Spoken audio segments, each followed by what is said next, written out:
how to not take on other people's energy when giving a healing. And in shamanic terminology, we use the word hucha for denser, heavier energy rather than calling it negative, and the word Sami for light. So it's hucha and Sami rather than positive and negative.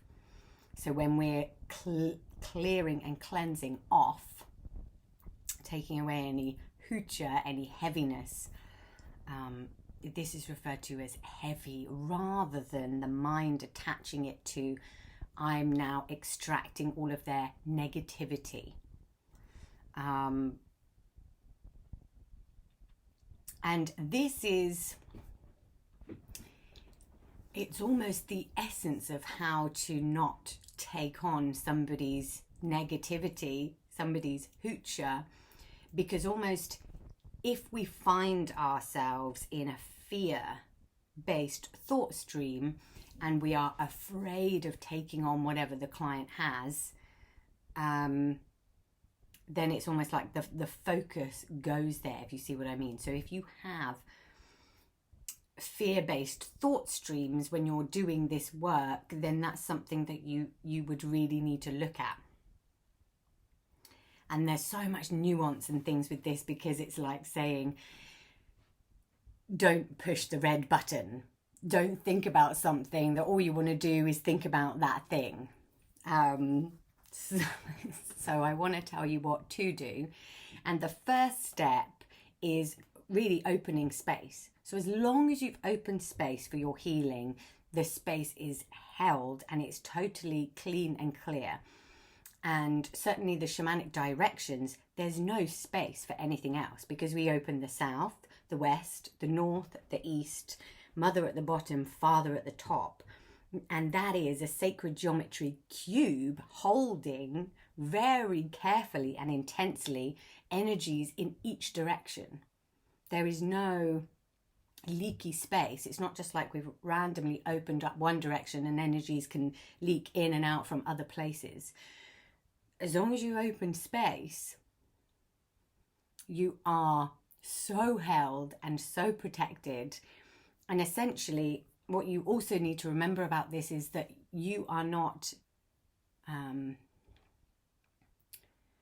you're not doing the healing, you're not taking the energy for somebody. And coming from that mindset of, let's use cancer as an example, this person has a tumor and that you want to take their tumor out, pass it through you so that you can alchemize it. This isn't necessarily a wrong approach. If you've ever tried to do that, especially with a loved one or a child, all you want to do is take their bad thing from them and for you to be able to deal with it yourself. And it's not necessarily a wrong approach, but it is a power over approach. So by saying, I can take your illness and I can transmute it, you're taking that person's power away and almost unconsciously saying they're not able to transmute whatever they have for themselves, and you have more of a power to do it than them. And we like to come from a power with stance so that you are holding space, empowering them to be able to move through their things. You can clean off the heavy hucha, getting any blocks out of their way, but essentially you are supporting and holding space for them to do their own healing, rather than look at it from you taking anything at all. If that makes sense. So it's a good thing to have the mind clear on that intention, that perspective. You are there to hold space and to clear. Therefore, nothing should stick to you or come into you. If you found on your journey and you're in the metaphysical and you have, taken something to remove it, it's like, don't get riddled with fear about that. Also in shamanic healing, nothing can stick to you unless it's yours, unless it's your dharma. So you don't need to worry about, even if you have tried to do that, that suddenly now you're going to take on their bad stuff. You've taken on their bad karma. That can't happen. It can only stick to you if it's yours. If it's yours to move through, if it's something within your system that you need to look at, then it's yours anyway. Does that make sense? Another way to see it is, if you sat next to somebody that had a cancerous tumour, we don't think in our society that suddenly you're going to catch it from them or anything like that. So it's the same with energy work. You can't catch anything off of somebody just by being in the same space as them. If it's yours and it's part of your journey, it will be part of your journey. And usually the people coming to you, they're going through their own things. You're holding space for that. There shouldn't be a fear of taking on any of their negativity whatsoever. And there are lots of nuances to this. So you can use agua to pull through your energy field, clear yourself. You can have a salt bath afterwards. You can cleanse the room. But it's also, if you are in a place of relying on those things, so you're suddenly manically cleansing the room after each client, you are suddenly washing yourself down with salt, having a salt bath after each client. It's almost like you're in a fear space of, ooh, get this stuff off of me. Do you see what I mean? And it's come from a fear-based, ooh, I don't want to catch anything. Whereas some instances you do want to make yourself cleansed and neutral so that you can feel yourself in a neutral space, but it should be from a place of joy and coming back to yourself and just making sure that you've got a clear channel and a good read, rather than any judgment of, oh, I don't want to take any of this negative stuff, from a power over thought space. So you just want to check in with where your head is at. But as long as you have open space in that room, you will have a held container and you're pushing everything out of the window. Nothing negative is going to stick to you. And if you have something negative come up afterwards and it's really similar, it's yours anyway. That is part of your journey and it's yours. And the other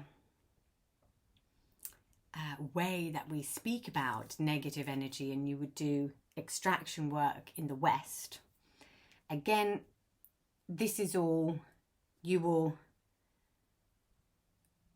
learn as you go through the medicine wheel. So this subject isn't something that I can teach really quickly in the level 1, because there's so much nuance here. I'm just wanting to ease your mind that it's not a big deal. We're all one energy anyway. There is no separateness, so we shouldn't be afraid of other people's energy or catching things from them. And we do extraction work in the West, which is where you can extract entities. If somebody has an attachment, you can extract entities. And we see all entities as angels.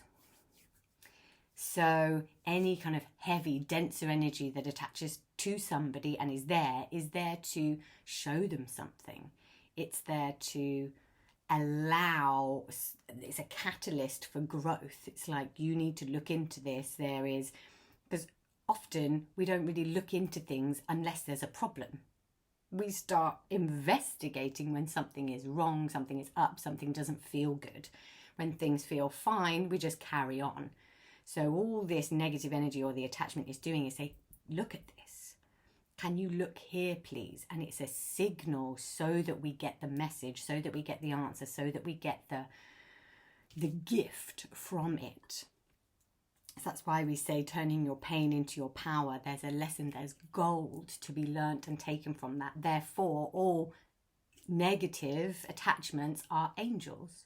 They are doing the work, the energy work that perhaps the ethereal realms, aren't able to do. So you can see all of it as, this is there to help you, this is there to show you, this is there to teach you. So if you have dark night of the soul, a negative energy, a negative thing to go through, that is a gift for you to go through. And we hold space for each other while we're going through our own things like that. So yeah, so you shouldn't have this fear of taking anything on, or being depleted by anything that your clients bring to the couch, bring to the space. The shamanic energies are, you know, you have each direction there. You have the bottom, you have the top. That is the space. They know what they are doing. You are clean and cleared, and so is your client. You know, as long as you remember to open space, you are, you know, you are so protected on all levels in this multi-dimensional space. So hopefully that's a little bit clearer, so that you feel good about clearing, cleansing somebody off, and that, you know, nothing is then going to kind of stick to you, as it were. Make sure, and if you do have a thought in fear that you feel like, okay, this isn't flicking off for whatever reason, it's coming back and my arm feels heavy and I feel like it's sticking to me, and you notice that you're maybe in a fear loop about that, and you have a fear thought, all you want to do is move the thought from fear to love. So just access your love, access your gratitude, saying thank you so much for helping me with this. Access the love stream. I am here to support them. This is free to go, and access love, access the thought of love, and you will be absolutely fine. So if you find any fear streams crop up in your mind when you're giving a healing, all you want to do is transition from the fear thought to the love thought, and then carry on. Upichai.